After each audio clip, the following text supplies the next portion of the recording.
People love spending time in zoos, but the animals that are held captive in them are not enjoying themselves. In fact, a lot of them experience tremendous psychological distress, which is obvious by the way they behave. Many of them engage in highly repetitive behavior for hours upon hours every day, such as pacing, circling, swaying, moving back and forth. Other animals engage in over-grooming. Other animals engage in self-mutilation. And still other animals engage in playing with excrement. Behaviors that are the result of emotional distress. And it makes sense that those animals are distressed, that they are suffering. For those animals have their very freedom stolen from them. They are deprived of their autonomy. They are deprived of their agency. They are living in a controlled environment which is forced upon them, just as their social interactions are. Imagine that you are an elephant who in the wild would roam for 50 miles or so. And yet, here you are in a zoo, confined, having your natural movements restricted, and also having so many people visiting you every day. People who are loud, who point at you, who sometimes laugh at you, and who in some cases throw things on you. Would you be happy? Would you be sane? Most likely not. And zoos are very well aware of that. They know very well that the animals that they imprison are depressed. That's why a great number of zoos administer them antidepressants and antipsychotics. But most people are not aware of that. Nor are they aware of another disturbing thing that zoos do, which is that they kill many of their animals. A lot of zoos kill a number of their animals if those animals are undesirable, if, let's say, they're too old, or if they don't have the desirable genetic profile, or if there is just not enough space in the zoo and they would rather have another animal in their place that brings them more profit. Worldwide, tens of thousands of animals are killed by zoos. But people don't know about that. In fact, people think that zoos are great. They think that zoos play an important role in protecting and conserving endangered species. But that is, for the most part, bullshit. Only around 5% of animals in zoos are actually endangered. The vast majority of them are not threatened by the wild and could easily be reintroduced into it.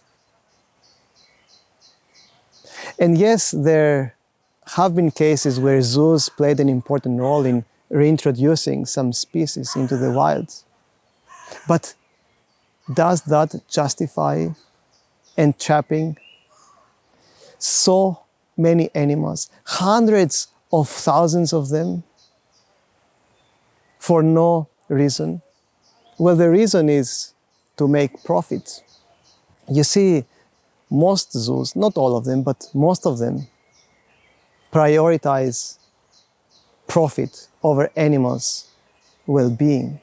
In fact, generally speaking, zoos spend only 1/10 to 1/20th of their income to conservation efforts.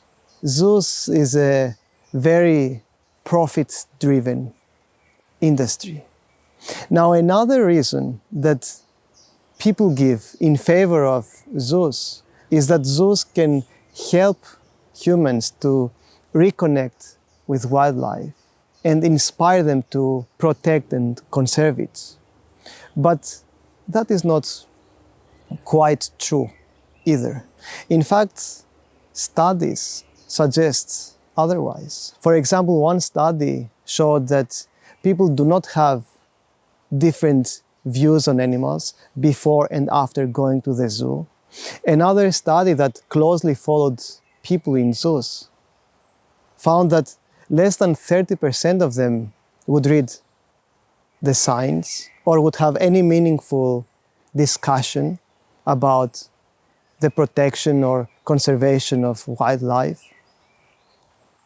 And another study found that the vast majority of people who visit zoos, they just visit them to have a good time, to go out of the house, to take their children somewhere and to just have fun and be entertained.